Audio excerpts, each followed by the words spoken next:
in a world where trauma is real, where people seek out distraction from their internal lives and relationships with others, and where no one is taught healthy self-care. Help was needed. In 2019, the mission began.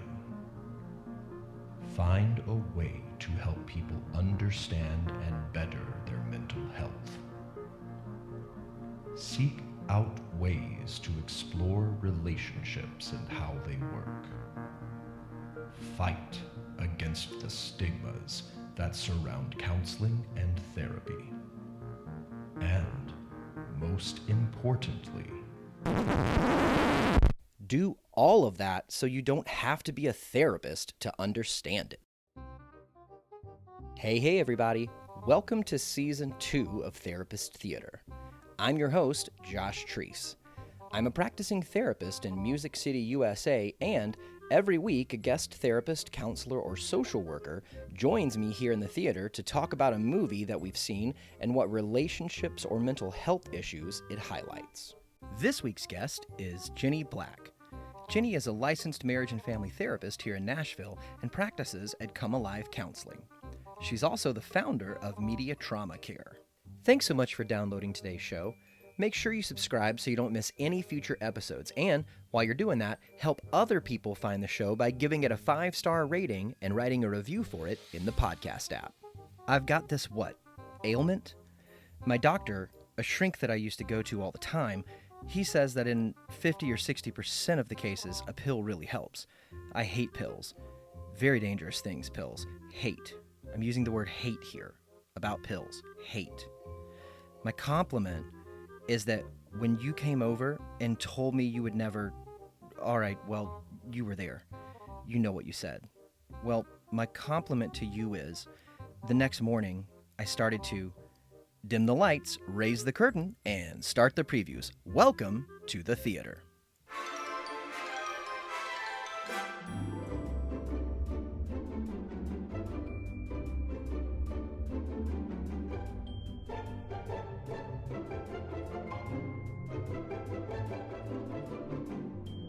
Jenny.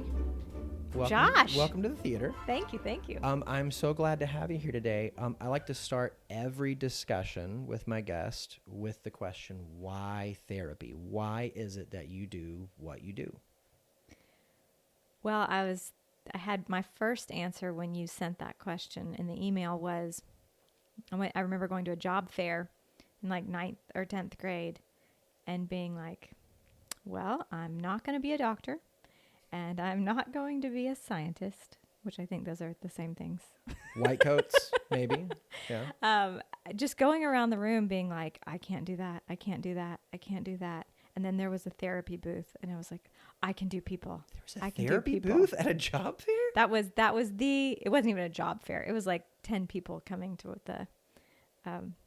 the gymnasium of our small private school.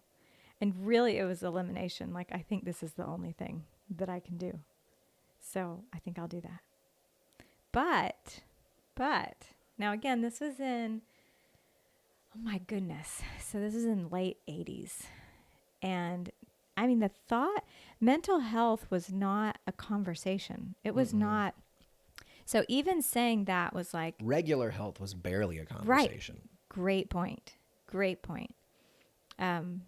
Yeah, the jobs that exist today were not even conversations then.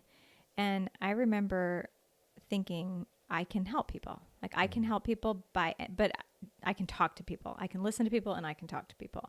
And so it felt like was that something that you recognized was already a part of your day-to-day life? Like, because I've had guests before that have said, oh, I was already doing therapy before I became a therapist. And I've always kind of wanted to know, what was your payoff from that? Like, what did you... So was that something that you kind of saw in yourself? Like, I really like helping people already. But my kind of awakening moment about this was I had this big group of friends that we were all, pre-adolescent together. And we were always in our little fights or games or whatever. And I looked at one of my friends and I said, "You know what your problem is?" And she looked back at me and said, "No, but I know what your problem is. You can't stop telling everybody what their problem is." So that's why I thought I was well suited for therapy. Oh. I'm good at finding problems. I can tell you what your problem is. Yeah. So it was probably more experienced as a flaw than it was as a strength, but I thought we could maybe work with that. You know what's strange though is that I feel like the longer I've gone in life, the more I've seen in myself and in others. Sometimes those things are kind of tied with a string. So Like our strength and our, it's like in high school English class where we went through those like Greek tragedies and the hero's greatest strength was his greatest weakness, that kind of thing. I believe that more every day. Mm-hmm. So Every you went to day. this job fair, career So, yeah. day or whatever. So I was like, I guess that's what I'm going to do. But it was still, even when I actually did go back to school I can't do the years. Even then, it was still quite controversial for me to say I was going into the mental health field. Like in my community, it was just like, oh, okay. That's strange. But the real truth about why I went into therapy, so I went back to work on my master's when I was 30. My kids were 4 and 6. I was 34 when I went back to work on mine. So Yeah, I'm feeling you on that. same. Yeah. So my kids were 4 and 6. I'd been married. I don't know how many years I'd been married at that point, maybe 10 years. And I think the real reason was I don't know how to do this. I think I really was going to school to learn how to be married and how to raise kids. And is there a right way to do things?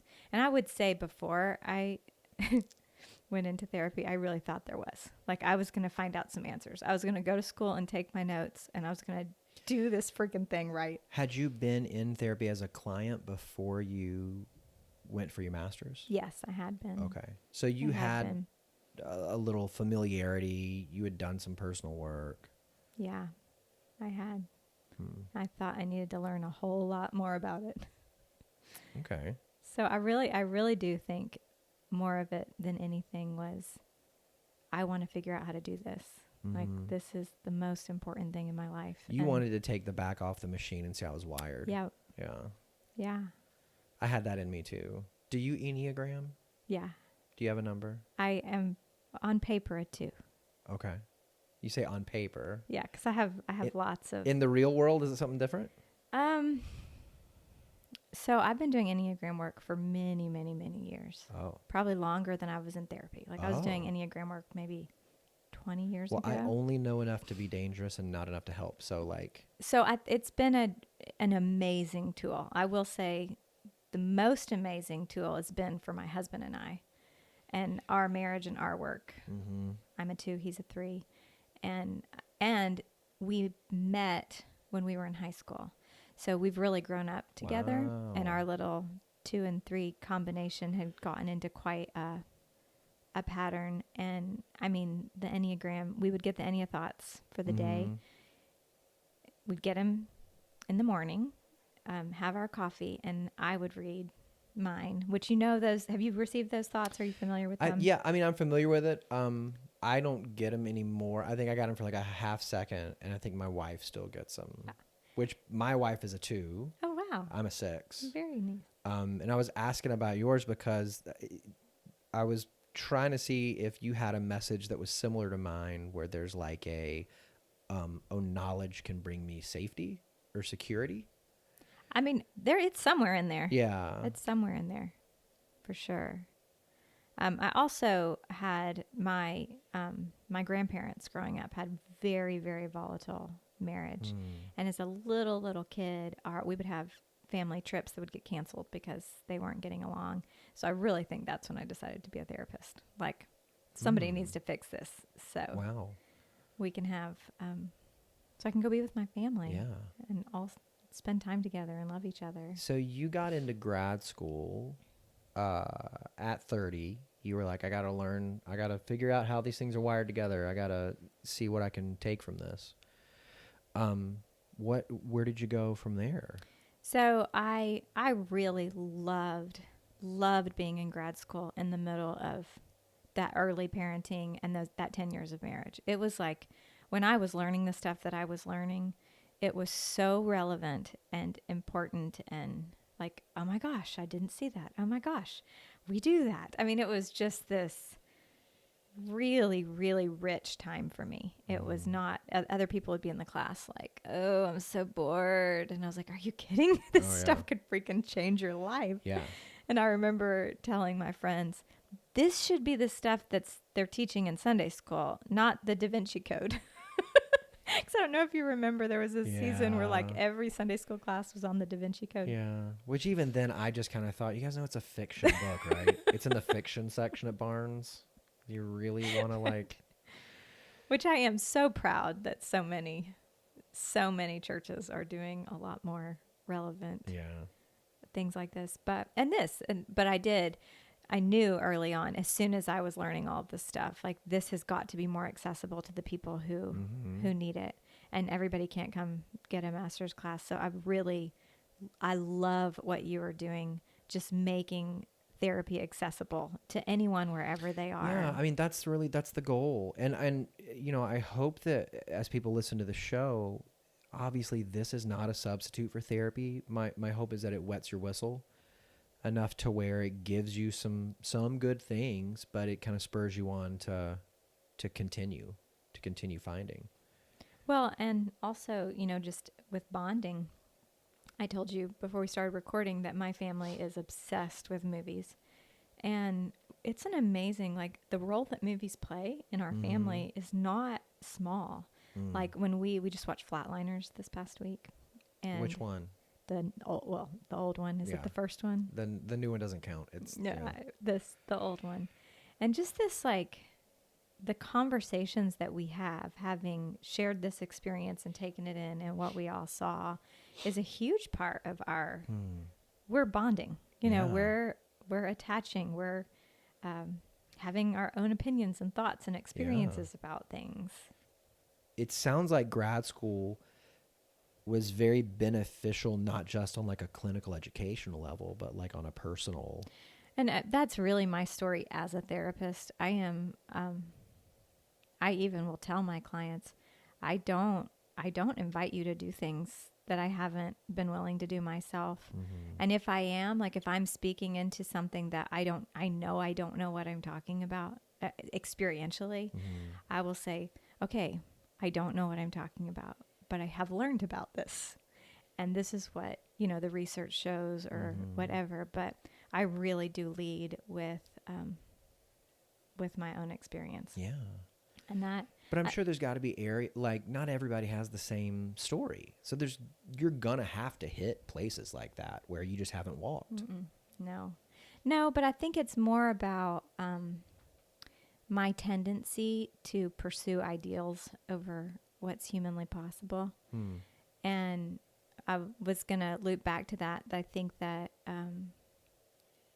that's really when I got into grad school. I think just those concepts of really how messy life is and what a broad stroke healthy responses to a situation are. And probably one of my favorite, most important things I've learned is just that healthy families are repairing families. They're not perfect families. And so just that, it was almost like I didn't learn how to do everything right. I learned this is life. Yeah. And learning how to just be in it and be with people in it. Well, I think, from the little bit that we discussed before we started recording, it sounds like maybe our backgrounds are similar, where you just kind of came from this world where things were really kind of painted in black or white. And It's like, it's either right or it's wrong, very binary, very one or the other. And I know that for me, grad school, my own therapy work as a client really shifted me into this gray area of, I think I got a good healthy dose of humility. As it turns out, I don't know the best thing about everything. Right. And I think I also got this ability to tolerate and really engage in the I don't know part. And that's okay. Like, it's okay to not know and not not in an ignorance kind of way, like not in a I don't know and I don't want to know and I can't know, but really more in a like I don't know and I don't know if it's important for me to know, but I know it's important for me to be present. And so like even if I can't land on one or the other, there's the binary again, like I can still engage. Yeah. So Yeah. I guess that's like an ability to hold tension kind of thing. Mm-hmm. Yeah. And the other thing that came to my mind when you were saying that is this powerful belief that if I do all the right things, there will be no pain and suffering. Yeah. And that just, I'm 44 years old, and I know that is not true anymore. And it still will run in my mind. But wait, I checked maps before I got here. All these little ways of, oh, no, life is full of suffering. I know it's not true, but I really still want it to be. Right. Yeah. But life is full of suffering. And probably my greatest life lesson is you're not going to get out of this life without suffering, but you can get out of it without joy. And that is my work. I'm not going to be able to avoid suffering, but I can make sure I collect every single bit of joy that crosses my path. I'm not going to miss that. I like that. And I really do think that in order to do that, you have to be willing to engage with pain. Absolutely. Because I think that the act of trying to avoid pain, so much of that means that you miss out on those moments where you're laughing because you tripped. And like you just miss out on so many good things. That's so true. What stuck into my head, we're not talking about this movie either, but the Princess Bride quote, life is pain, Highness. And so I don't know if you know Jessie Whitfield, but she's been on the show. She did Princess Bride, and that quote was one of the big points of the well, what episode. What popped into my mind when you said that is joy is pain. And that's Brené Brown talks about the sharpness of joy, that it's so tender. It's such a tender, like, wait, is this hurt or is this love? Or are they all the same things? Yeah. So I absolutely believe that's true. I think it's a willingness to be vulnerable. Like the avoidance of pain is to fear vulnerability. And I don't know if real joy, if real connection can happen with, I say I don't know. I do know. It can't happen without vulnerability. And I mean, my wife, the person that I experience the most joy with in the world, is the person I'm the most vulnerable with. And that is not a coincidence. Right. It's just not. Right. So is there any other parts of your story that are integral to your why therapy? Gosh, I'm sure there is. I think right now I'm just absolutely amazed that I am in this profession in this time of society. Like it's just kind of watching the metamorphosis of people's communication or experience about mental health over the last 20 years. And it's just amazing me to be like, I had no idea it was going to become what it is. And I'm so thankful that I was willing to go into this profession before I really got any outside, oh, what a great job. You should pursue that. Yeah. Yeah. I think when I went in as a client, I think I thought, well, if I'm doing it, everybody else has to have gotten there before me. Interesting. Yeah. Just because I just kind of always assumed that I'm going to be towards the end of the line of people to get to the party. And so, finishing up my client work before I went to grad school and all that, I think I just was so surprised to keep finding out people don't know about this. Right. People aren't constantly evaluating and doing their own personal work. And for a million different reasons. Why? So you found from my brief experience with you, you're actually the one who hosts the party. Yeah. Isn't that weird? Isn't that weird? But There but, was no party before you yeah. got there. Well, I don't know about that, but I mean, because I'm also the most introverted person at the party, and that's why I have one guest at a That's time fascinating. Yeah. instead of having a panel of Yeah. 10 people. But I mean, I think that for me, like if I was going to do my own Y therapy, so much of it was I felt like what I received out of my client work was so transformative. It was such a gift that I wanted to give it to others. Or even then, I don't like that because it makes it sound like I'm the one doing the giving when really they're the ones discovering it. I Right, just right. wanted to help others find their own version of what I found, because it just changed my life, and that's what rolled me into it. Was just, this is too good to not help other people Participate find. in. Yeah. Well, we're so happy you're here. So It's happy. The, it's the best job in the world. Really happy. You know, I just learned about you through Melanie, who told me about you in this process. And I was just like, it's just really fun having your energy and your creativity in this industry. It's just a gift, Oh a gosh. true gift. Well, thank you. I appreciate that. Let's talk about a movie. Okay, what movie do you want to talk about? Well, what movie did you bring? So I brought As Good as It Gets. 97? I was hoping you looked up the year because I meant to and forgot. Yeah, I Okay. think it was 97. 1997. Nicholson and Helen Hunt won Best Actor and Actress for it. Not the first movie that we've had that Nicholson won an Academy Award for. We also did Terms of Endearment before. That's probably the oldest movie we've done. Okay, great. This was one I was very familiar with when it came out, not because I had seen it, but just because it just got a lot of promo Yeah, when it came did. out. I did not know until, maybe I knew, but I didn't remember until when I watched it today, because I watched it before we came in. James L. Brooks, written and directed. I love James L. Brooks. We've done Spanglish. That was another one of his. Yes. And he's had a hand in like The Simpsons, and he did a cartoon, I think back in the 90s, called The Critic with John Lovitz that was one of my favorites. I love James L. Brooks. I love his writing. I love his movies. Like, he's incredible. But this, I guess if it came out in 97, I would have been either a junior or a senior in high school. So I almost wanted to say I wish I would have watched it back then, but I don't know if I'd have known what to do with it back then. But I gotta say, like, this movie is like a bar stool. It just stands on the three legs of Greg Kinnear and Jack Nicholson and Helen Hunt. Like, they're like pillars.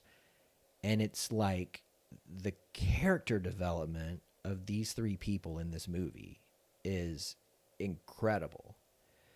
But why did you pick it? So I didn't know the year it came out. I did see it in the theaters, and just when I did the math, I would have been a senior in college, which was a very significant year for me because my husband and I got married in college.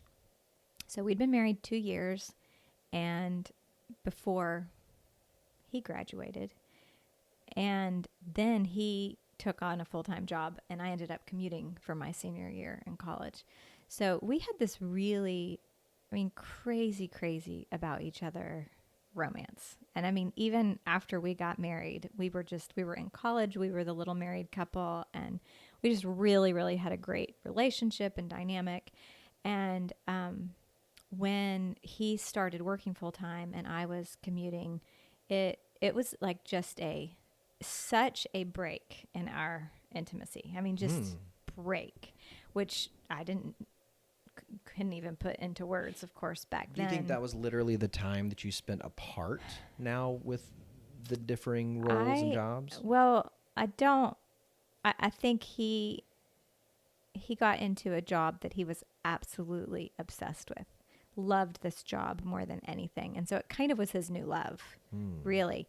And tied that into trying to figure out who I am. I'm 22 years old and I'm supposed to make a living and I want to do everything right. And I was really like, oh my gosh, I'm still in college. I don't know who I am or what I'm doing. And so he had this like very stable external identity, and I was losing had no external and losing my internal. And I that being said, I'm only remembering the date, this movie coming into our lives at that time, but just I'm realizing it's a beautiful movie, and I probably had no idea why it made me feel the things it made me feel.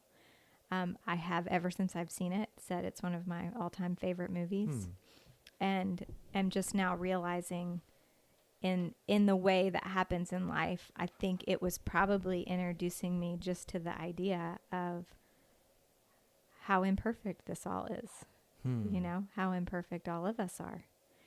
And I love these three characters. I love these three characters so much.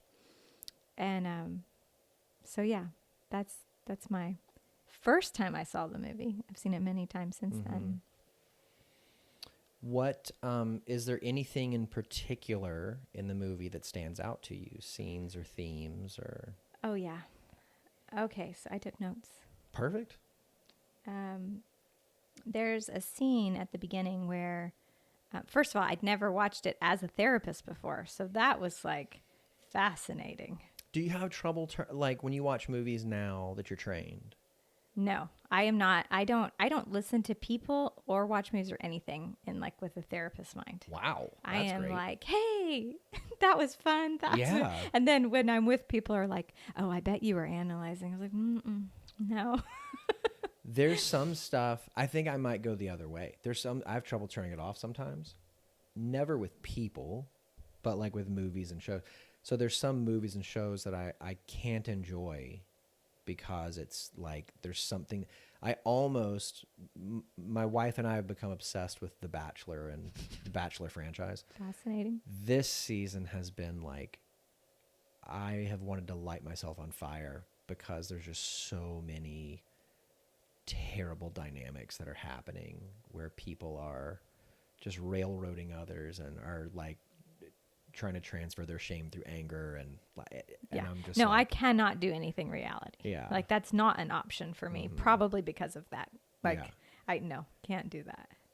But you'd never watched it as a But I therapist. never watched it as a Now you got therapist. your analytical cap on. Oh, and I was like, I think I bit off more than I could chew.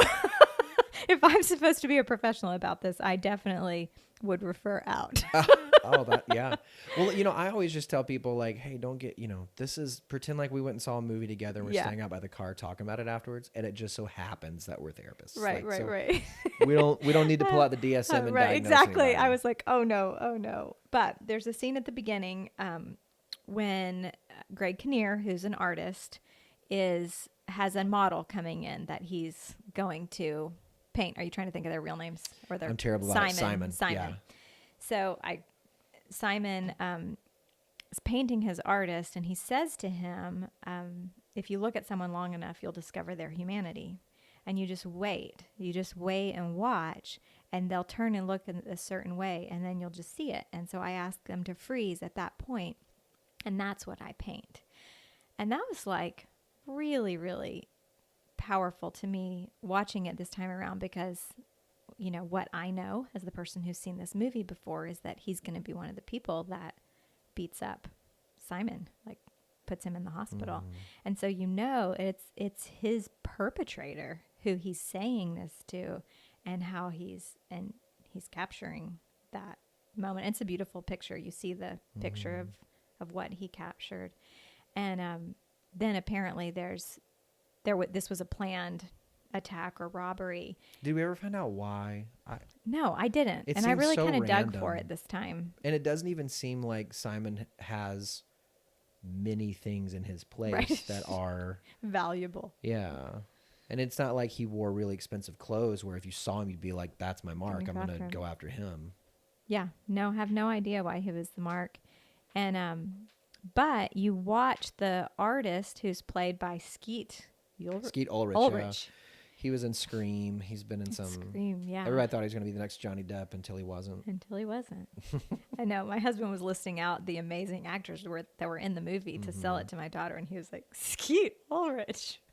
Is that how you say it, Ulrich or Ulrich? Yeah. Okay. So he was like, oh, you probably don't know who he is. I feel like he was such a very specific time, just that late 90s kind of he was. Scream He was. comedy horror kind of.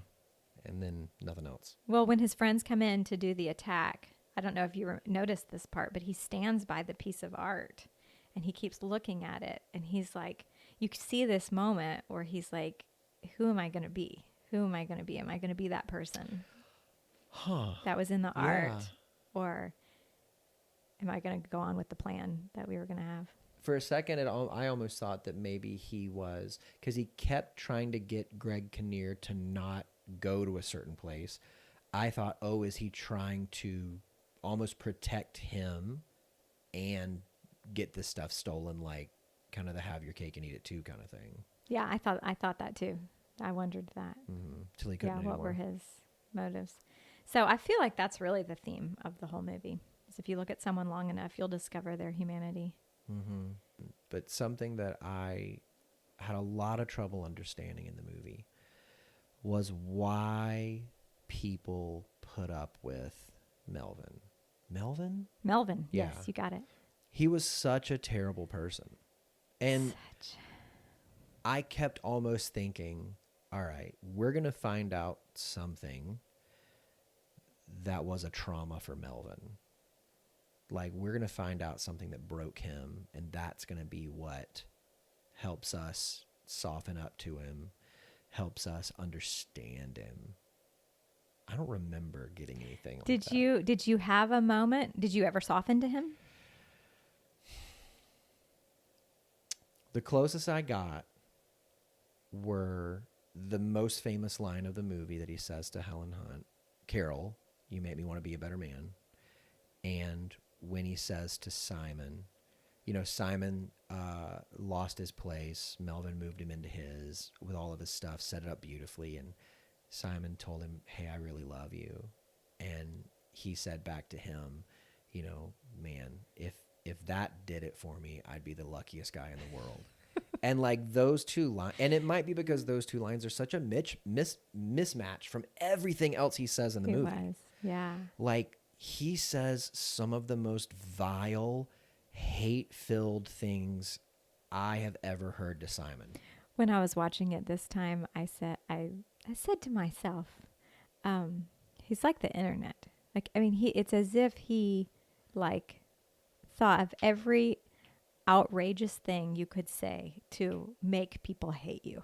And he actually says them all. So he's this embodiment of outrage and what's it called, pushing people's buttons and just, I mean, he tries to offend people. Being provocative, yes. He's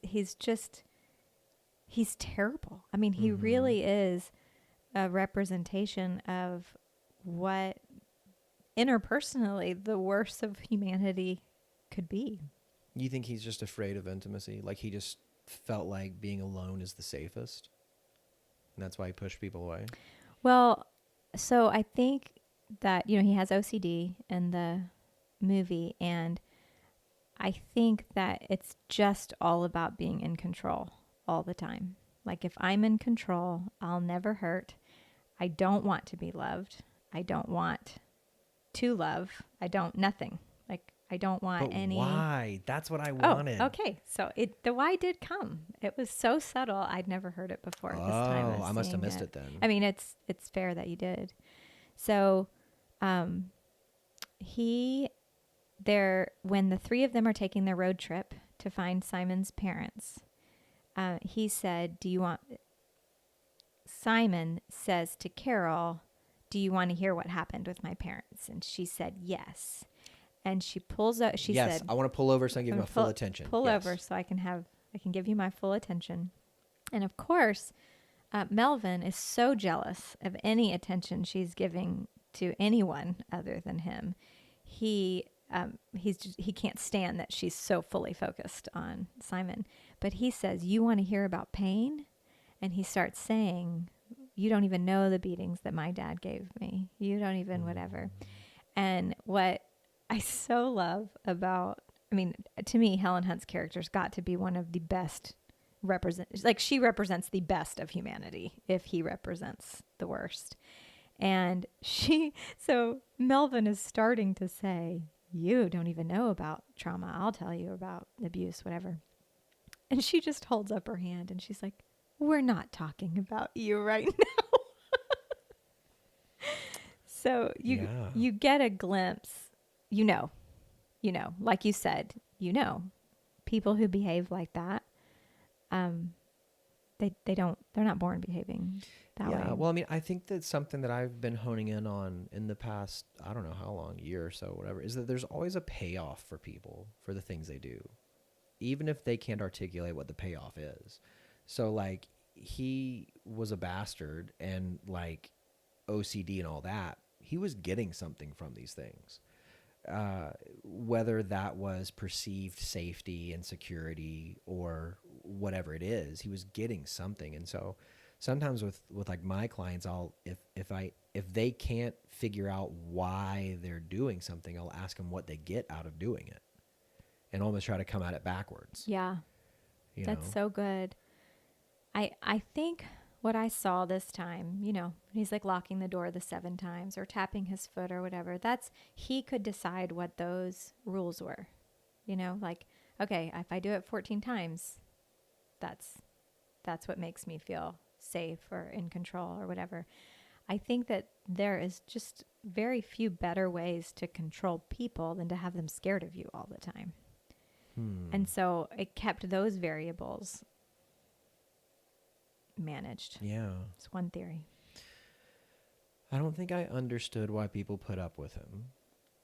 And I think the first time for me that showed up was he goes to the restaurant at the beginning. Carol waits on him. And I don't remember how, but he ends up saying something about her son. And she's obviously not okay with that. And she says, if you ever talk about my son again, you'll never eat here again. I need to hear you say that you understand that. And he it's almost like the first time it seems that somebody confronts him on the way that you're behaving is not okay. And there will be a consequence. I need to hear. He seems to freeze in that moment. Mm-hmm. And there was another moment a little while after that where Cuba Gooding Jr., Simon's, I don't know, are they together? Agent, okay. Frank. Frank confronts him about how he treats Simon. And he is very clearly, like, scared to death, like, screaming for help down the hall.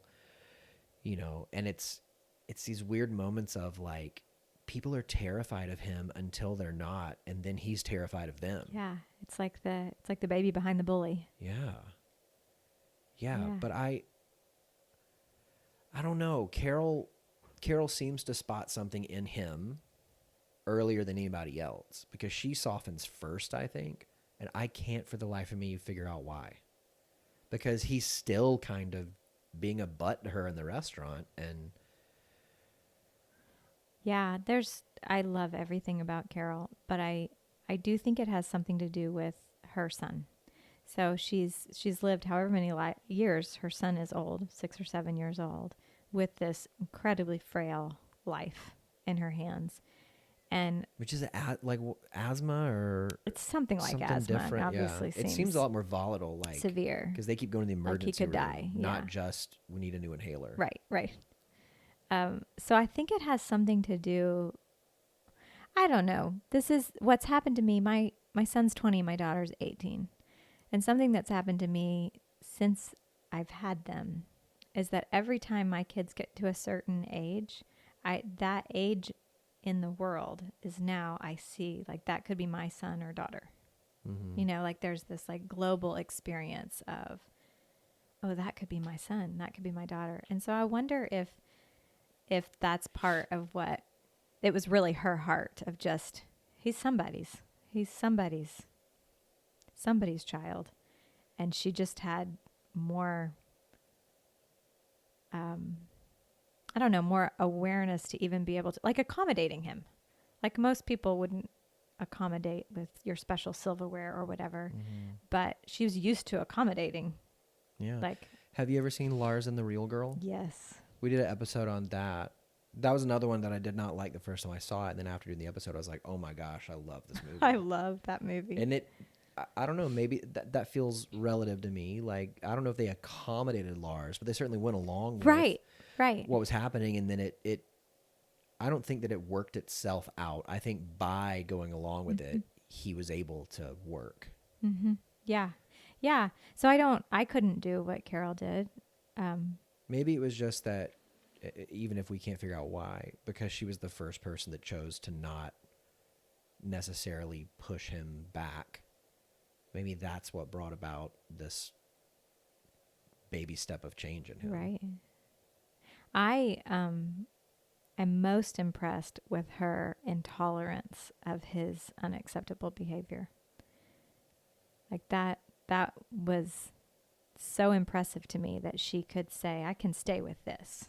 Like, if you need silverware, I can accommodate your silverware need.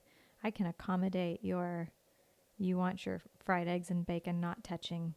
But if you are unkind, there's a zero tolerance She had boundaries. policy. Healthy for boundaries. that. So it's really neat to see those And- distinguished. Yeah, and there's even like a time he and her had gone to dinner on the trip, and he begins to say something about, I had to buy a new outfit, but you got to wear the house.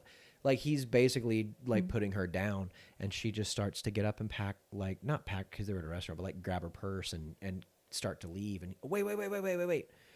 And it was this, and I think that's always the classic example of teaching somebody about boundaries. Is it's not telling you what you can't do, it's telling you what I'll Not allow or tolerate. what's going to be required to be in a relationship with me. And so, the example I always give is about if somebody's talking to you in an unkind way. It's not, you can't talk to me that way, because you certainly can, but it's, hey, if you want to remain in relationship with me, I would ask that you speak to me kindly, and if you don't, I'll remove myself. And that's what she began to do. Yeah. And there were so many times where, like, whatever her threshold was, it got met, and she decided to enforce her boundary.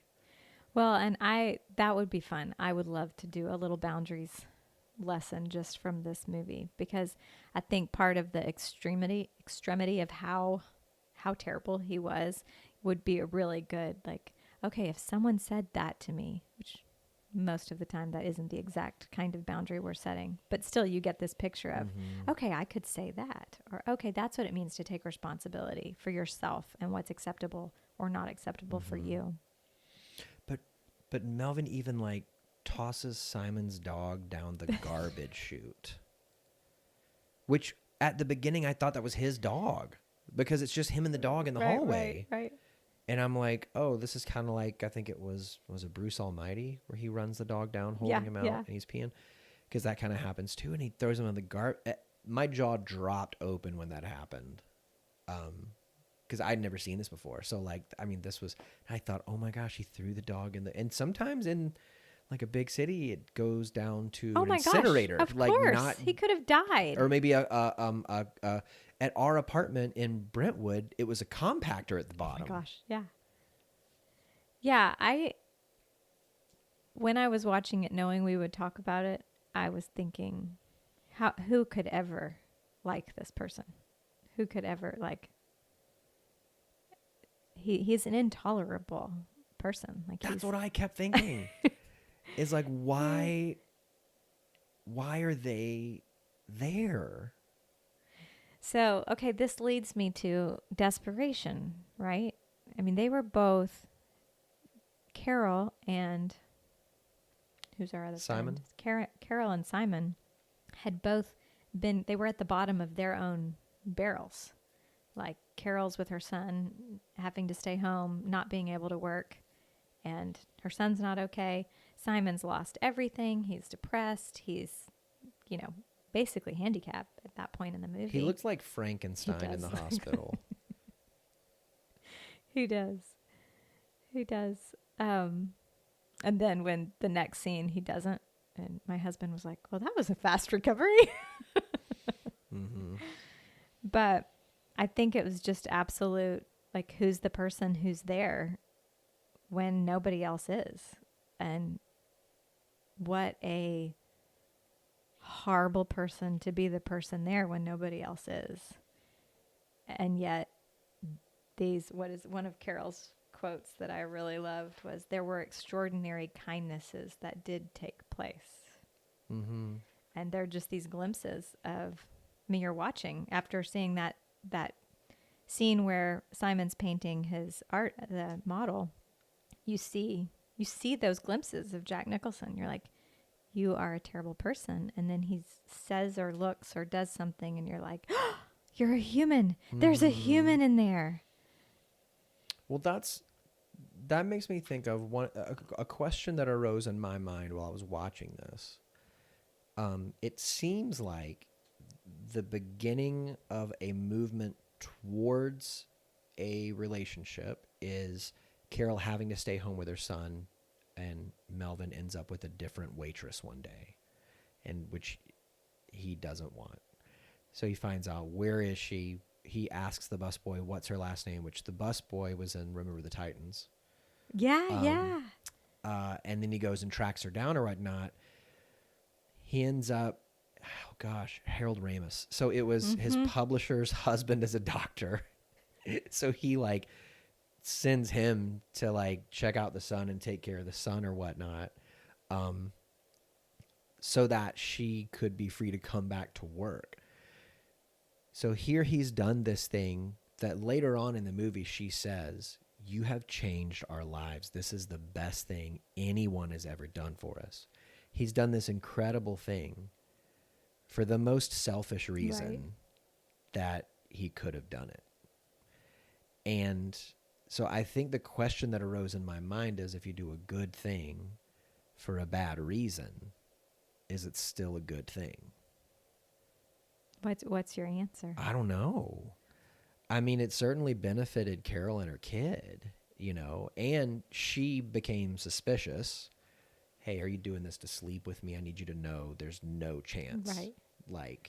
Well, and I don't know how I missed it before, but somewhere in my mind, I'm waiting for him to say, I just wanted you to go back to work today, and close the door.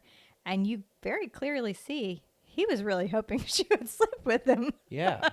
Because he's getting out of bed one morning or something. He starts saying like, no chance. Right. Like, what? Like, and yeah. And that's kind of what I just, what even was it? I guess it was just that he wanted her as a waitress, that he wanted his life to work the way that he wanted it to. And she was one of the very few, if not the only other human he interacted with that got him, that knew he doesn't want this, he does want this, and didn't expect anything more from him. Like, remember his agent when he goes to ask her for her husband to go visit? The agent tries to say, hey, this is what's going on with my son. And he's like, yeah, I don't care. And I think Carol never did that. She never asked him or considered that he would be anything other than who he was. And I think that was really safe for him.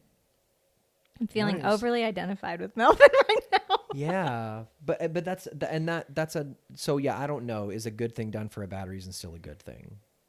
I guess it depends on which character you're identifying with at the moment. Right. But the other thing I thought was, like, in relationships, water always rises to meet its own level.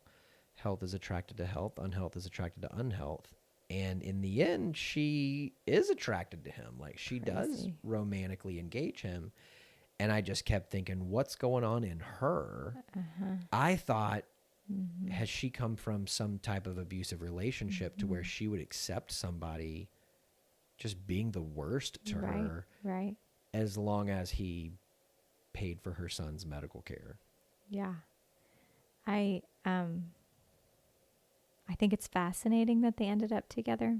I really do. Like, this is one of the movies that I feel the same way about the end of Spanglish, because he and his wife stay together, too, at least in the movie. But just wanting to fast forward out, like, okay, we've just started dating. Like, what will that be like in a year or 2 years, or will it last? But I think I could spend a long time both on Carol and Simon and their struggles, their life, and their story. And I think I think she had become so invisible. She had no needs. She existed exclusively to make sure her son was okay and that, ends were being met. And I think we don't see any other man. Well, no, that's not true. We do see that awful boyfriend that she goes out on a date with at the very beginning. Oh, yes. Does the magic trick with the cigarette. One of the most awkward makeout scenes I've ever seen. Yeah. He licks her across the forehead. Yeah. Well, I thought it So was, and gross. clearly she felt the same. Like when they first get to her place and he picks her up. Wasn't quite a carrying across the threshold moment, but and then carries her to the couch or the bed or whatever. Yeah. So awkward.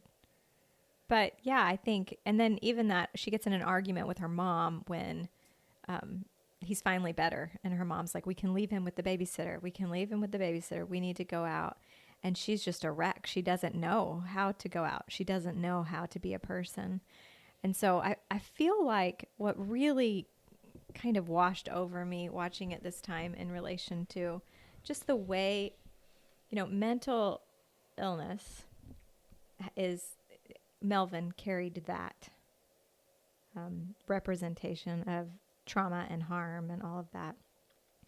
But physical illness and people who are caretaking 24/7, that's like living with a mental illness. I mean, it doesn't lift. You are managing all the time. And then at the same time, we see Simon dealing with, losing his family because of his sexual orientation. Oh. And he's in a very, very deep depression, not because of that, but because he's just lost everything, and that's like a financial illness, so to speak, and his physical limitations. And so I think there was something that made me able to see them all the same. Like, this is my lot in life that I've been handed. And who am I and where am I in this space? And who am I and where, do I have a chance to connect with anyone else from this broken place? Who wants to be in relationship with me? And am I capable of being in a relationship? I think you do certainly see the power of connection in this movie. And I like, at the beginning you highlighted if you look at somebody long enough, you can see their humanity was the quote or something like that. I think that's almost like the first step that's like a humanization. That was like the key that maybe Carol used to unlock Melvin. But it's through that power of connection. Like for those two lines that Melvin said, one to her, one to Simon. Who knows if he'd ever said anything like that before? Mm-hmm. So to say to Simon, man, if that did it for me, I'd be the luckiest guy in the world.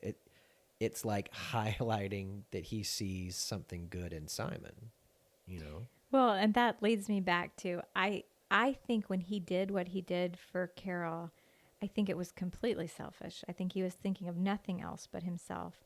I think her reaction, seeing something good in him, which he might have not ever had in his life. The feedback he'd gotten from the world, probably up until then, was, you're a pig, you're awful, you're disgusting, you're whatever. And now someone was saying, you're amazing, you're kind, you're and I think he liked that. Wait. This is a pleasant experience. So does he continue to be kind to keep chasing that high? What if he does? That would fit with his character. It would, but that brings me back to the question of if a good thing's done for a bad reason, right? Is that him using her at that point? You're my drug. You help me feel good about myself, so I'm gonna keep doing good stuff just so that you'll help me keep feeling good. Yeah. And if that's the case, that goes back to what is she using him? What is she getting out of him? Oh, now I don't like this movie. Exactly. I know. This is what happened to me. What do we think she's getting out of him? I think when his kindness extended to Simon, I think maybe that was getting out of this, what we're talking about. Like for her, he's such a myopic, he sees what he sees and what is right in front of him. And so for her, being the object is pretty, I want your attention. I want you to think I'm a good person. But he did not have any interest in Simon at all. And so I think when she saw his kindness move to Simon, it was like, oh, It like made it real. Is Maybe there she something- thought you've got an ulterior motive until he was kind to Simon. I'm giving him the benefit of the doubt. No, I think there's something to that though, because at least on their trip, there weren't a ton of times where the three of them weren't together, and you did have some interesting mixes of Simon with her, Simon with Melvin, her with Melvin, kind of different pairings. Yeah. I think it was. I think she saw him soften on Simon. Which what would that have been? The things that he His says moment. to Simon. Oh my gosh! At the beginning. And it's interesting at the beginning, they're just absolute homophobic cruelty, just ugliness. But he gets uglier when he's depressed and he goes over to his house and he kind of makes fun of him for being depressed or not being able to get it together or whatever. And I thought it was really interesting to watch. Like at the beginning, Simon was like, "You're a jerk." And he's not crying. His feelings aren't hurt by this guy. He knows he's a jerk. But that scene when he kind of kicked him while he was already down over his depression was like, he was devastated. Which that's interesting to me, and I would guess that there'd be some kind of shame trigger that went off in Melvin, because as somebody, Melvin, suffering from a mental illness like OCD, and then kicking somebody else for depression, it's almost like oh my gosh, your vulnerability, your limits, your needs are making me think too much about mine, and I don't like that, so I need to put you down. Yes. So that I can tell myself that I don't have needs. We're not the same. Yeah. That we're not the same. Yeah. Well, I did think about the idea of these three characters kind of existing in me, like an internal family systems. Like I have this part of me that is more angry or volatile or cruel or critical, and then like Melvin, then I have this really like compassionate, working hard, to be a good person, Carol. And then Simon, who's just trying so hard to be authentically himself in the world. I think he's the wounded child. Oh, that's good. Of course. Yeah. And I think Melvin's the I think with IFS, it would be either the firefighter or the manager. I can't remember which one, but it's the part that protects. Yeah, the firefighter. Yeah. Well, the way he does is definitely, like you were saying, it's very keeping everybody away. So yeah, they're really a little family, the mom and the dad and the child. And they kind of carry those burdens and each in their own way. I think Frank is like a cousin, because like Frank does come in sometimes on behalf of Simon and kind of like whip Melvin into shape a little bit. I work with an organization called Alternatives to Violence and had just spent the whole weekend in training before watching this. And there's this first scene where Frank is coming at Melvin like he's going to ruffle him up or whatever, and he doesn't touch him. And he doesn't. That's always the best way to describe a potential fight, is ruffle them up. I really got the threat really in got the way it. you described that. Yeah. So I'm really going to ruffle you up. So he holds out his arms. He takes up as much space as he can take up. And he says, so he's physically trying to hold the space that Melvin is emotionally and mentally taking up with his aggression. He matches it with his physical body. And then he, as as much as he could yell something, what he chooses to yell is, "I like Simon." Mm-hmm. Like he doesn't even say anything violent in his. Well, I think like at the end he puts his hands on his head and he says something like, "I don't like being like this. Yes. And Goodbye. Have a good day." And then like walks off. I loved it. I'm going to use that clip of this is an example of what self-respect looks like without perpetuating the cycle of violence. But I think he did realize, you know, Melvin's trying to intimidate me. I need to match. I'm not maybe going to match his cruelty, Right. but I need to match the energy to like stand my ground, you know? And so I think that's kind of what Frank, you know, maybe was even doing was like, I'm making sure I am taking up physical space, but I'm not matching the negativity or the cruelty. I'm just matching the space. Yeah, it's been one of the most fascinating things to learn that about the cycle of violence and how it's obviously we think of it starting with the violent behavior, but how when we cower away, when we don't get ruffled up, when we get passive or block it, that actually perpetuates the cycle. Well, so much of abuse is a power dynamic, and so many abusers have a past of being abusees, and it's not even in a weird way. I get it. It's them trying to take power back at the expense of another person, which perpetrates the cycle. Well, and when they see another person cower away from them, it confirms they're like, no, I'm not my dad. I'm not. So it feeds their, just like when Carol saw the good in Melvin and he wanted to be more of that, the same is true with violence. When people outside of you confirm, oh, I am bad, I am scary, it kicks back in. I'm going to be more bad and more scary to try to show you, no, you're not supposed to be acting that way. So that's why I really do love and said I'd love to make a little lesson plan from this, just about how many times different people in the movie match his energy, speak so firmly, loudly, clearly. Their behavior follows up their boundaries. And almost all of it, they're not even ever unkind. At one point, Carol says, "I shouldn't have said that to you," which I'm trying to remember what she said. Oh, she says something to him, and then he says, "Do you think we can get through the night without the smart remarks or without something like that?" And then I felt like in her face in that moment, she really did weigh out, am I going to say something else back? She just said, "I think we can."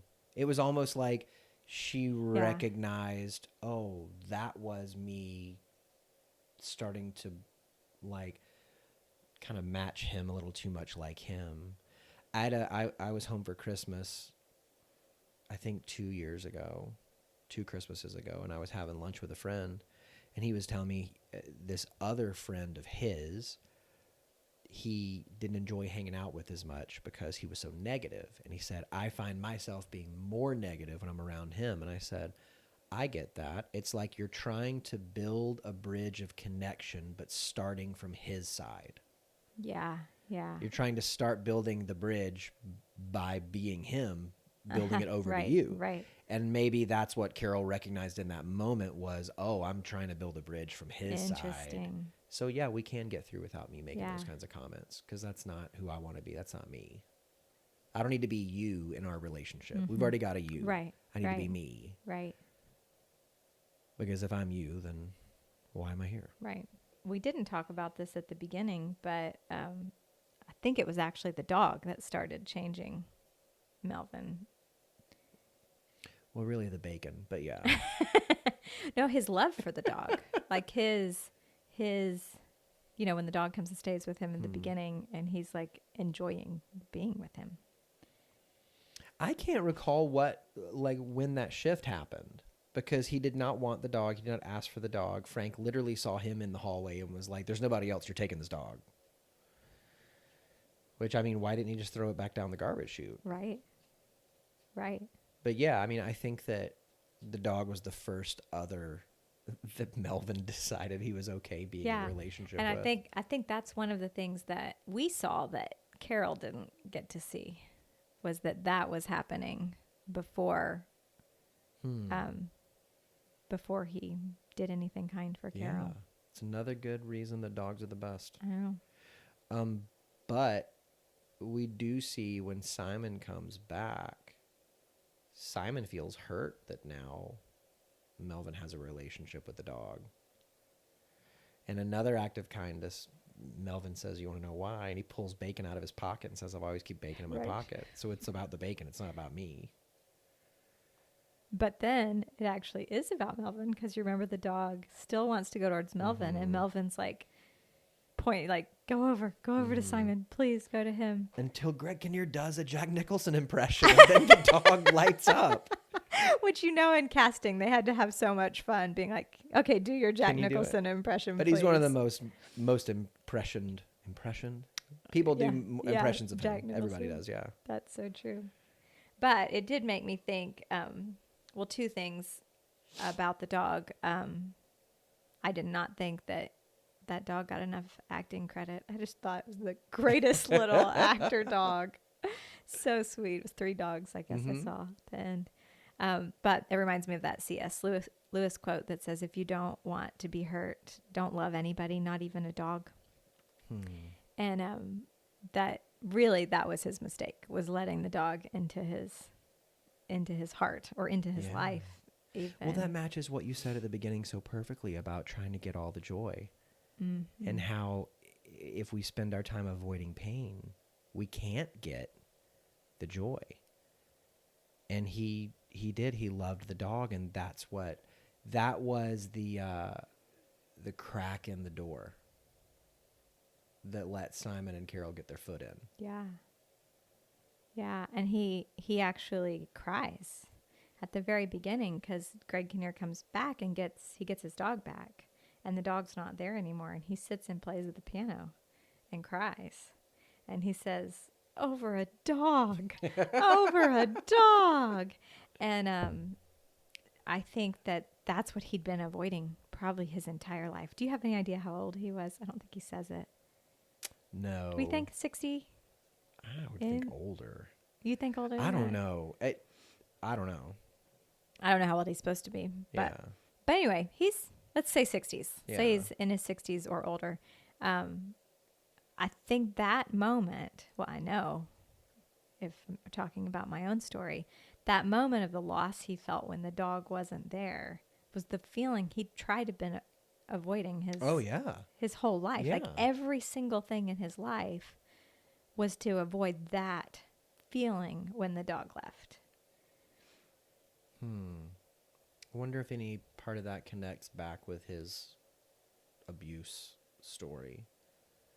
Because I know that, so many times if a person encounters trauma early in life and they end up like in a self-protective effort creating a hardline rule or a worldview or something, that rule is meant to keep them away from the hurt that they experienced, but what's so difficult about that process, difficult's not the right word, it's that if that happens in childhood, that child is creating a worldview that then the adult ends up living by. And there's so many times in life that, and I think this probably happens with most of us, that we have this rule, whatever it is, but we came up with it because we were hurt somewhere back there. And like, let's say that happened when I was 8 and I'm 39 now. There's not many 8-year-olds that I would go to and say, what do you think I should do about this important decision? Right. But I'm okay asking 8-year-old me, what should I do about this important decision? Having them going, you should follow this rule that I created. It's this inability to see more than 2 outcomes. It's either I'm going to get hurt or I'm not. So I'm going to have this rule, so I end up in the not camp. But I think going back to what you said earlier, just avoiding pain, it's such a big spectrum, and joy is on so many parts of that spectrum to varying degrees. But if you follow a hardline rule and you just say, I don't want pain, then the chances of you ending up anywhere on that spectrum lessen dramatically. Well, you're saying I don't want to be in life. Yeah. And you have to start dehumanizing yourself. Because if you're fully human and you're fully living and you're fully present, all the bad stuff's going to happen. You're not in control. Oh, that's a Brene Brown thing. Do you think maybe what Frank had to do to, not Frank, Melvin had to do to protect himself was he dehumanized other people so that no connection could form? That's so beautiful. Of course. Of course. Which Brene Brown talked about in Braving the Wilderness. She was using an example of a governmental leader who says these grandiose, sweeping statements about large groups of people, because when we're dealing with an individual, it's so tough to hate a person. It's much easier to hate a group because you're not looking into one set of eyes. You don't know their story. You can boil them down to an idea and say, I disagree with that idea. You know, so she said the way that starts is with language. Wow. You start, using dehumanizing language right. so that you take a person, put them in with people, and then you dilute them down to an idea, and then it's easy to hate on an idea. Well, and it's also easy to find answers and be right. And like when you really hold the complications of everybody's story and personality and challenge, there's no easy solutions. I really, really wanted there to be an easy answer. But when you started saying that, I really think it has to do with dehumanizing yourself. I don't think it's possible to dehumanize others without dehumanizing ourselves. Maybe first. That if you were trying to not love people, to disengage, you've got to in some way lower your view of yourself. Yeah, yes. And I'm wondering if in that car scene when, Melvin was hearing Simon tell his childhood trauma stories, if at that moment he was saying, you think that's bad, you should hear what I've been through. Like he had been dehumanized. And so that's why he could, I don't care about your trauma story because I don't care about my trauma story. Or I wonder if that was hiding out in the open. Like I'm gonna share way too much in a context that's not relationally appropriate, so it'll turn you off and you'll go away. Yeah. But I do want to say something else about Simon that is one of my favorite things about this movie, is that his parents are still awful. Yeah. And he doesn't ever, I don't love that, and he doesn't ever have a reconciliation with them, but he does with himself. And I love that so much. Because he talks to him on the phone, right? Yeah. His mom. Yeah. Yeah, and that he's able to go, you couldn't love me well, you couldn't accept me, but I am able to love myself and accept myself and love my life again. And I just feel like it was just all so messy. It was all so messy. Yeah. That the end of that story, him not reconciling with his parents, which isn't the movie I would write, And then the other part is I also wouldn't write them together, Carol and Melvin getting together. Like I still just romantically, I could not ever. No. Yeah. Well, I mean, I think, this movie being right in the middle of the late 90s, 97, there was definitely this period of time where movies would cast this older actor. The best example I can think of is Entrapment. Sean Connery. Yes. And then they would pair up this woman that could have been their Catherine daughter as the romantic interest. Yes. And, That's funny. you know, like in Entrapment, there's even a love scene between the two of them. You're like, ah. And you just think, what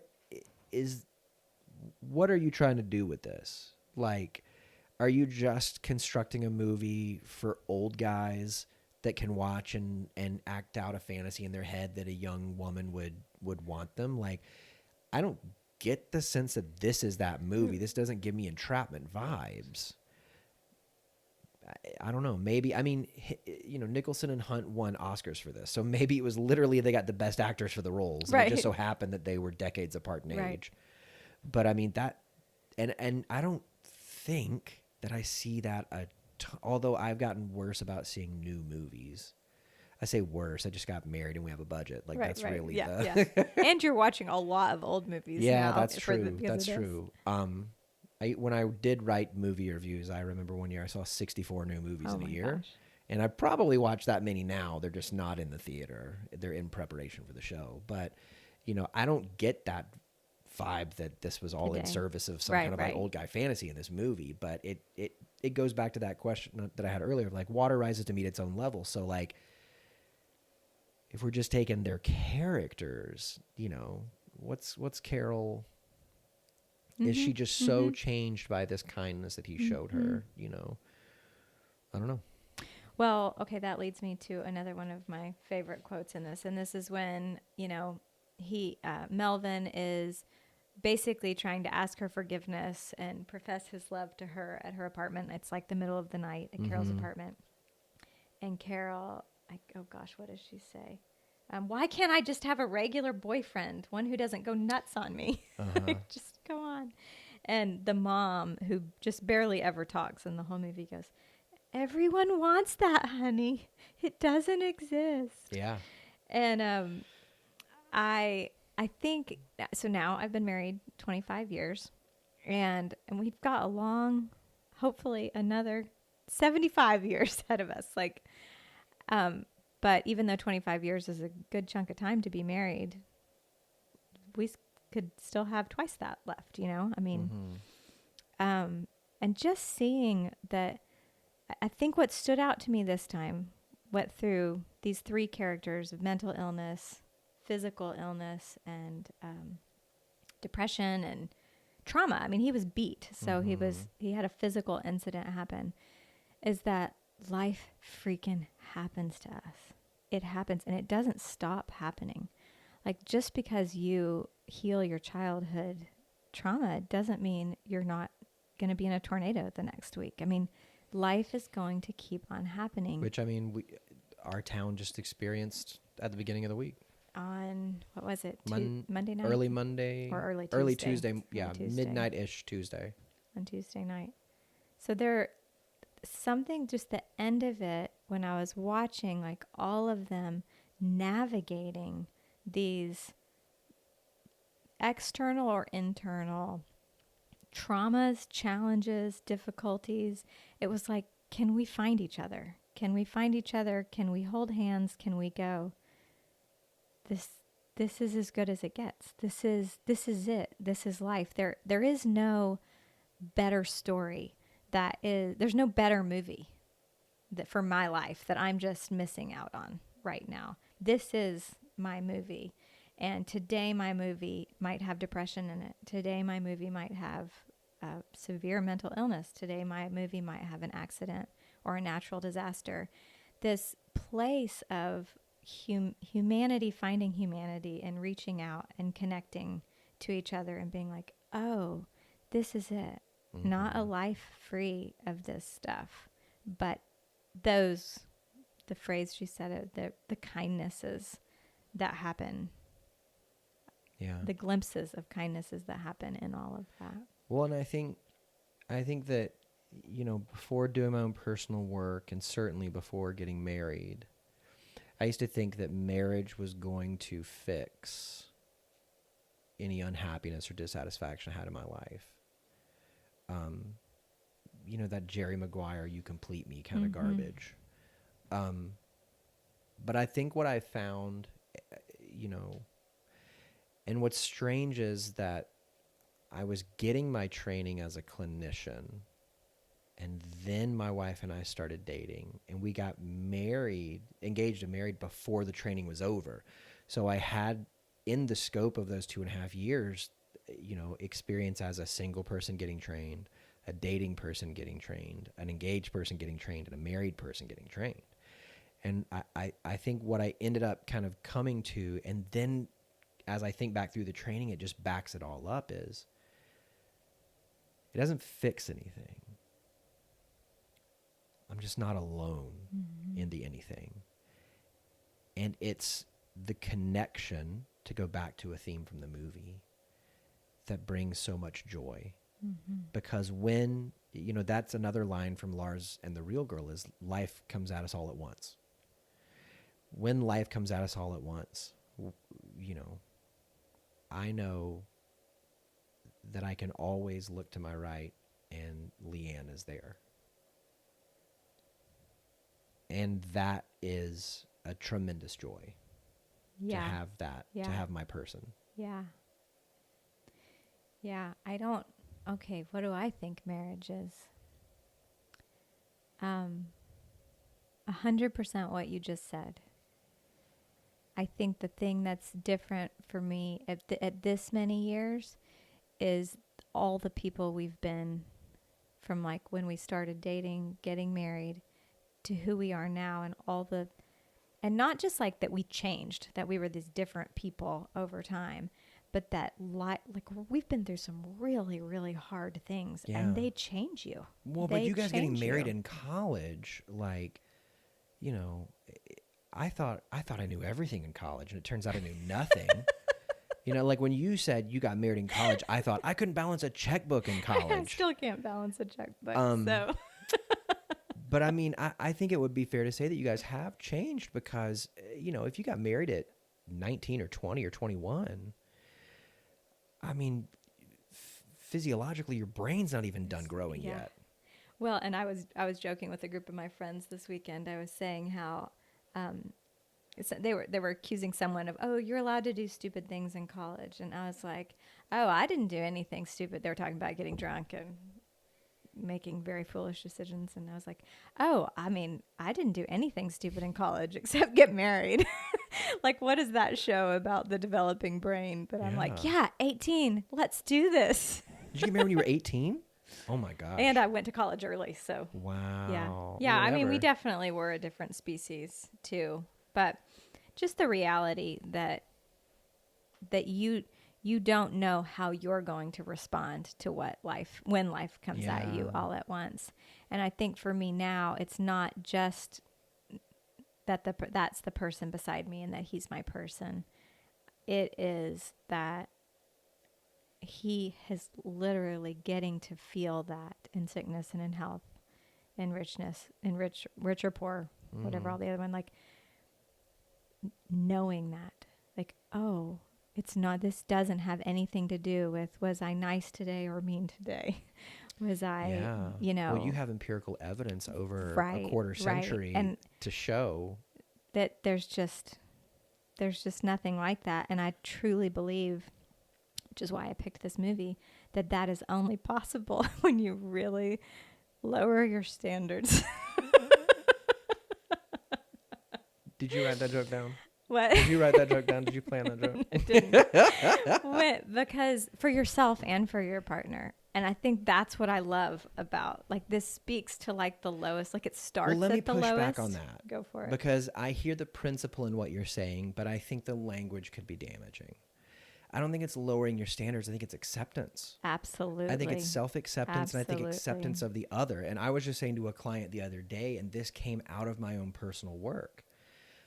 One of the reasons why I struggled in my relationship with my dad for so long is that I was holding my dad to the standard of my mentor. I wanted my dad to be who my mentor was. And when my dad did something that didn't match my mentor, I was pissed off about it, because how could you? But that's not my dad. And so my therapist confronted me and said, what would it look like if you accepted your dad for who he is, not who you wanted him to be? Mm-hmm. And I think the principle behind what you're saying is it's not lowering a bar, but it's accepting the other for who they are, and it's accepting yourself for who you are. Yeah, it's recognizing, what limitations do I have? what do I have to offer, and being real and calling a spade, and like, and which that goes back to the vulnerability. That's vulnerability, Yeah. is Yeah. being like, I'm accepting of who I am and I'm accepting of who you are. And I know that in that we're going to have things that we lack and things that we have in abundance, and we're going to do the thing. Yeah. I mean, we're Yeah. going to do this together in spite of, not even in spite of, but with those things. Yeah. Yeah. And a lot of times, as you're saying that, I'm thinking about how so many times I'm not living up to my own standards. And so I need other people too. Like, I need them, like you were saying, I need you to complete me. Like, I need, if I'm not doing this, and so I can flip to put like kind of project my standards for myself that I can't live up to onto other people. And it really is about acceptance. And I feel like this like challenges the viewer to really tap into what could I accept and what can I not accept. Like, I do think it's important to know. We saw Carol weigh those things out. Yeah. Yeah. Yeah. To know what is unacceptable and what is not okay for me. Yeah, I mean, what you were saying about you guys watching movies and have discussions, this is a great one because there's so much gray in this movie. Like, it's not a clean ending, it's not a clean story, but it's so powerful. And there's a lot to, I mean, certainly I think Nicholson's character is like exaggerated a bit. But the characterization feels very true with these three people. Yeah. And in spite of how outrageous they can be at sometimes, the relationship that develops between the three feels very authentic. And I like that. Yeah. Tell me something that your clients have taught you. Okay. So I know you sent me this question ahead of time. I think my clients have taught me the gift of pain. I think that I have had many clients who have come into my office with traumas that I can't comprehend. And I'll think, like, how could anybody be okay after that? How could anybody make an appointment and drive to my office and open up their heart to me? And I wonder, I know that there is obviously a lot of consequences of trauma in our lives, but there's some kind of glory and knowing that comes from my clients who've had severe trauma of maybe what we're talking about. Like, they've kind of seen the worst or faced the worst.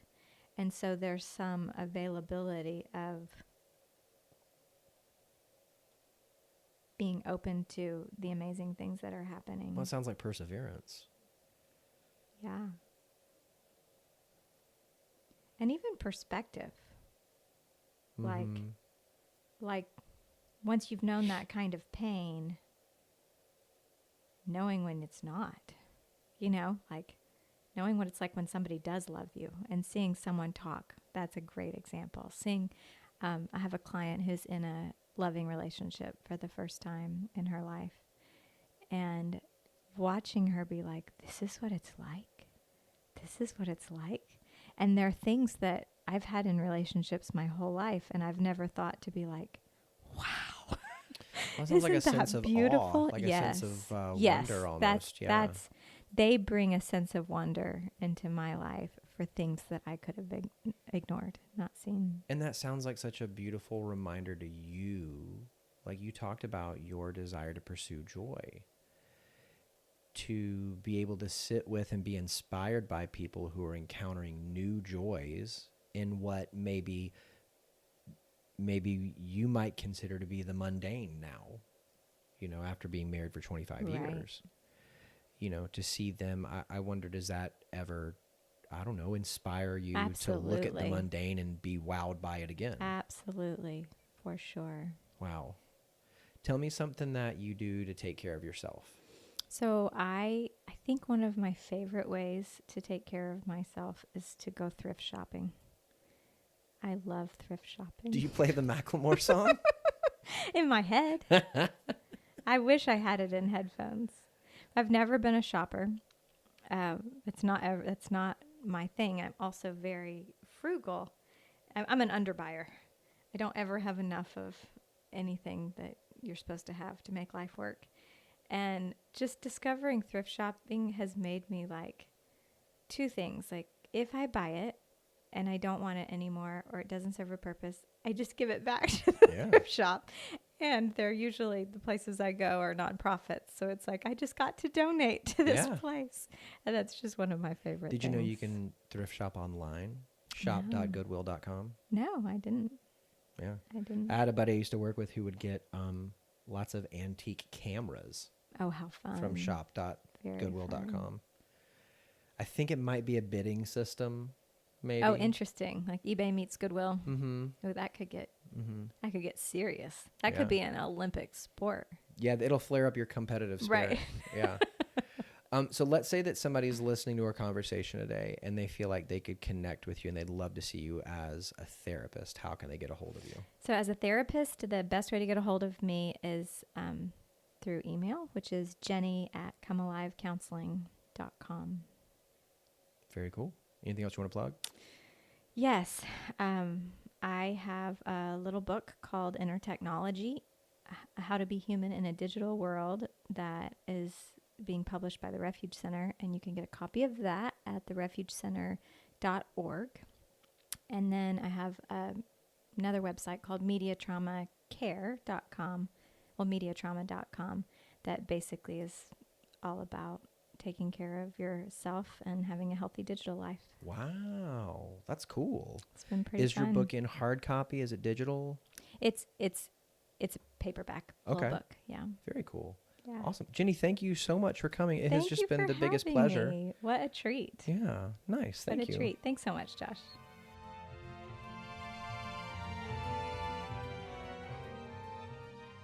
Hey, everybody. You know, just 2 or 3 weeks ago, Nashville was hit with a pretty disastrous tornado.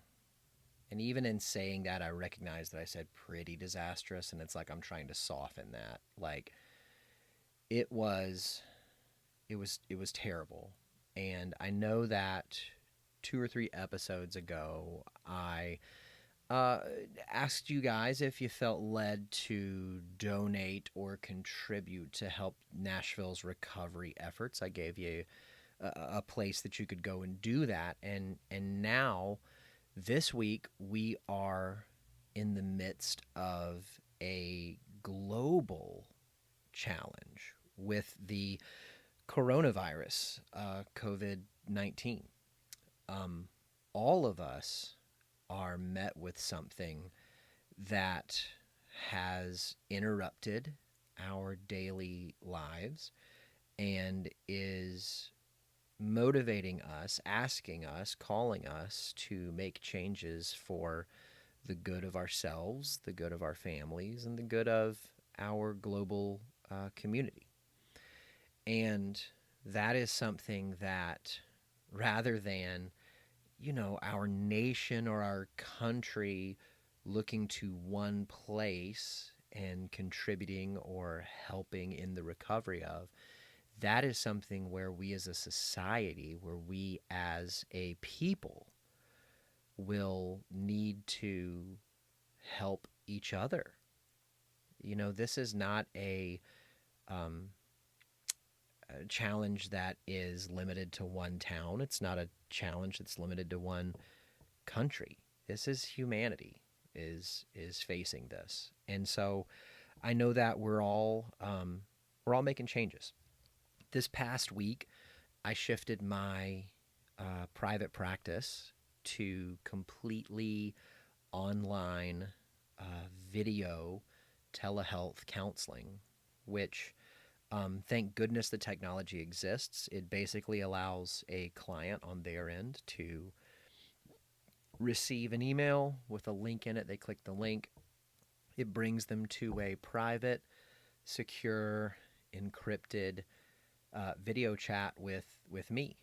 And we have our sessions as we would regularly have them, except that we're not sitting together in my office. We are sitting in our homes, or maybe they're in an office and of their own, and we chat over video. And that's something that I don't know. Well, I do know it existed, 10 years ago. Um, but because of technology, we can continue to engage in certain activities via mobile, virtually. Um, and so I think I say that to highlight a few things. One, that while some things in our daily lives may be interrupted or may be asked to change, some things maybe just need to get tweaked a little bit. Maybe they don't have to stop, they just have to look a little different for now. And I say it for a second reason, and that's this. I know that right now, the amount of fear and anxiety that is normally present in our world and within ourselves is being magnified. I know this because since the dawn of humanity, humans' response to uncertainty is fear. And humans' response to fear is to try to take more control. Because if I don't know what's going to happen, if I feel in the dark, if I feel in the fog, then I want to know that I have influence, I have agency, I have an ability to control my outcome. And we're seeing this demonstrated in uh, panic buying, hoarding of certain products or staples. There's videos and clips on social media and on YouTube of people getting into confrontations in grocery stores or in retail stores. And I gotta say, I get it. I get it because I know when we feel uncertain, we feel afraid. And when we feel afraid, we try to take control. And so I want to say to you out there that if you feel during this time your fear and your anxiety raising, if you feel that your fear and your anxiety are exiting your window of tolerance and it's causing you distress and you need some help, I want to encourage you to reach out to somebody and talk. Maybe that somebody is a loved one. Maybe that somebody is a friend. But that somebody could also be a therapist. Because right now, therapists, counselors, social workers can still continue their work, but do it virtually, as I'm doing with my clients over video chat. And so maybe right now, you're thinking to yourself, I've never considered counseling, I've never considered therapy, and good night. Right now, I'm just feel like my brain is on fire, and I wish that I would have started, but now it's too late. I want to say to you, friend, it's not too late. It's not too late. Right now is as good of a time as any. And so if you feel the need to get some extra help and just uh, speak with somebody that can help you process your thoughts and your feelings and lead you through handling them, reach out. Find somebody who can help you do that. If you're in the greater Nashville area and you want to speak with me, go to mountsparrowcounseling.com. I'd be happy to arrange something to find a hole in my schedule. Or if you're not in the greater Nashville area, or if maybe you would like to speak with a therapist who is a woman, or just literally anybody else but me. Like if you're just like, man, Josh, you're great on this show, but you're not my cup of tea as a therapist. Well, that's okay. There's as many therapists as there are types of people, and that's a good thing. So if maybe I'm not it, Psychology Today has a wonderful Find a Therapist feature that you can use to kind of narrow down your search. Or if you're maybe just thinking to yourself, Josh, I, I would love if you could help me find somebody. I would be glad to help you do that. You can email me at therapisttheater@gmail.com and, tell me just a little bit about what you're looking for, and I would be more than happy to help you find somebody. So I want to wrap today's show up saying this. No matter what the challenges are in our world right now, we have each other, and we can do this together. And so if you feel lonely, if you feel scared, if you feel anxious, reach out to somebody that you love, reach out to somebody that you know, and just let them know that you're thinking about them, and maybe even ask them for some help. As we move forward with Therapist Theater, I'm going to keep the show going every Thursday. We're still going to have a show. I've already got a few recordings in the can. And so in another week or two, you may be hearing more interviews that are done via remote. And so I may sound like I do now, but my guest may sound like they're on a phone call, and that's because they are. My wife and I are practicing social distancing, so we're staying at the house. But thank you, technology, we can still continue on with many things, including these interviews for the show. And that's something that I really am thankful for. So that may sound a little bit different. Also, what I was thinking about is that I would love to do some things that are a little bit out of the ordinary, to do some things that maybe would help us keep the conversation going a bit. I know that for me, because I don't have the commute that I usually do, and because several other commitments are having to be paused right now, I have a little bit more time on my hands, and maybe you do too. And so I was thinking we could do some live stream kind of things, maybe some online meetup kind of things. If that is something that, maybe some Q&As, like Leanne and I can sit down, we can live stream a Q&A, and you guys can just ask questions, and we can answer whatever you'd like. So if that's something that interests you, jump onto Instagram, search @Therapist Theater, and leave me something right there in the comments, or send a direct message that just says, "Yeah, Josh, I wanna do that." And we could do that on Facebook Live. We could do it on Instagram. We could do it any way that works for everybody. So I want to encourage you to stay safe out there. I want to encourage you to be wise about your media consumption, because just this past weekend I fell victim to, I read too much Twitter, I watched too much CNN, and I read the news feed way too much, and I just felt overwhelmed with fear, and I had to take a break this past weekend and just not consume any of that stuff, just to try to ground myself, and I think that's okay. So be wise in your media consumption, and be safe, and I will see you back here again next week. Thanks so much for joining me this week in the theater. I'll make sure I save a seat for you and a friend next week. Let's raise the lights, lower the curtain, and say that for this week, the theater is closed.